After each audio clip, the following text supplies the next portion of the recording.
Aloha, I'm Welzie. I'm a resin artist out here in Maui, Hawaii. This video is to help you get better at making art prints. If you're diving into the world of selling artwork, you don't want to just sell originals and no prints. I know in the beginning you do just sell originals because money's tight and you got to figure it out, but eventually you're going to get to the point where you need to start making prints of your artwork. So these are my 5 tips and a bonus tip on making art prints for a beginner. Here we go. All right, tip number 1. Get good scans of your artwork, whether it's getting a professional to do it, doing it yourself with a nice quality camera, or even your iPhone. You want to get good images. There's tons of information on how to get a good quality scan. I'm not going to go into it all right there. I might make one later. You can't get a good print without a good scan. So start with a good scan of your artwork, which is basically a really good photo. Get that right. Tip number 2 is standardized sizes. This is so important in the beginning. You might be painting on wood or weird random stuff and you can't really scale it right to anything that you can find printing online. The best thing to do is to use standard sizes, where if you're painting something big, make sure it can scale down to an 8x10 or 11x14 or a 6x9, whatever standardized size you're going to decide to print. My standardized size that I print on is 8x10 and it goes into an 11x14 mat, and that's the product right there. So a lot of my stuff I do and it can scale down to that size correctly. So think about that when you're doing artwork. You'll run into a lot less problems in the future when you just use standard sizes. That way you can do standard frames and it just becomes easier for everyone.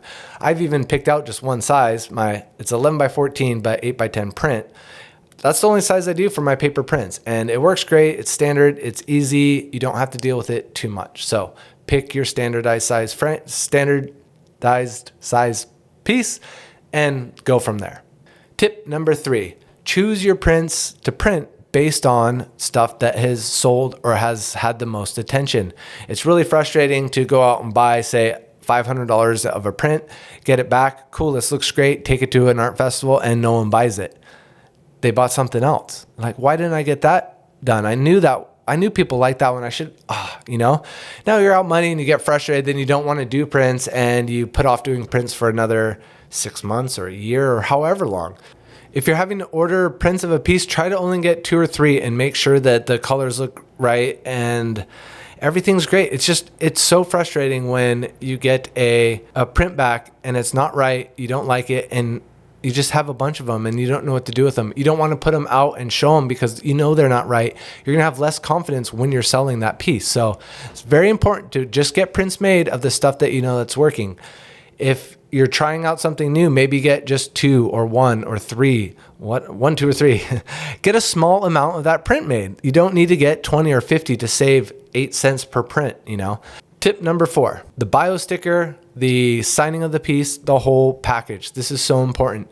You want to make your print product be a really nice product. On the back, you can have a bio sticker with your name, a little bit about you as an artist, your website, your contact information, not your phone number, but your email, your Instagram account, the basic stuff for them to get a hold of you. If someone bought this to print for someone else, you want that other person to be able to look at the back of it and go, I like this stuff, I'm gonna look at more.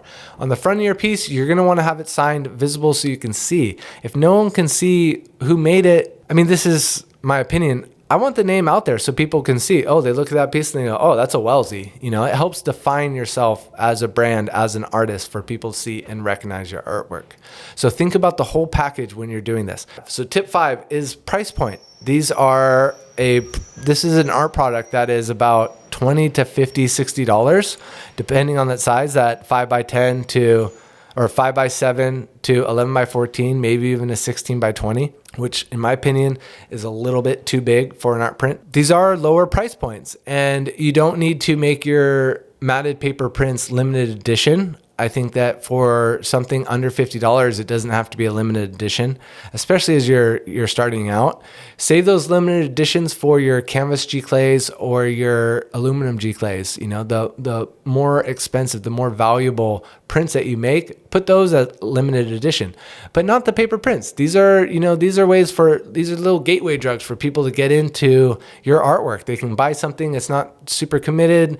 They like you, they like your artwork. They can spend $30, buy a piece of artwork, and they can move on, So don't put so much time. Don't go into artist proofing the paper prints. Just keep it in that price range. Nice sticker, sign it, great print, quality scan, nice matte and bag. Like, that's a great art product for people to collect. All right, the bonus tip for making art prints for the beginners is buying your own printer. I could probably make a whole video just on the printer because there's kind of a lot involved, but you will save more money having your own printer than going out and buying prints, having them mess up, have to go in and change the color and go that back and forth.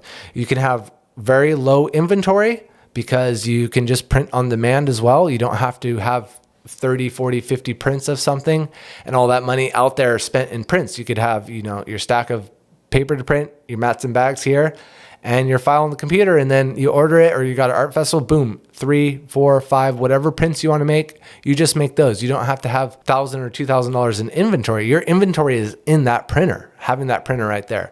So that is something I really believe in. And if you can get to the point where you can buy the $1,000 printer, $900 printer, whatever it is right now, you'll really improve your print game. You'll be able to get a better quality product. The inks that are in it are the same inks that they're using on the big giant commercial ones. You're not giving a cheaper product because it's a desktop. It can't print big. It just prints small. So something to consider. Art prints really help stabilize your income as an artist, which frees you up to make better art, which frees you up from just having that fear of everything not working out. Art prints are really helpful, and I strongly believe that you need to start doing it. So start doing it. Let me know how it goes, and hopefully this video helps. Make sure to like, subscribe, do all that fun stuff. Check me out, wellzieart.com, Instagrams, Welzie_art, and leave a comment. Any other videos you want me to make? I'm probably going to be making more videos right now. I got more YouTube time. Let's do this. All right, you stay inspired. Aloha.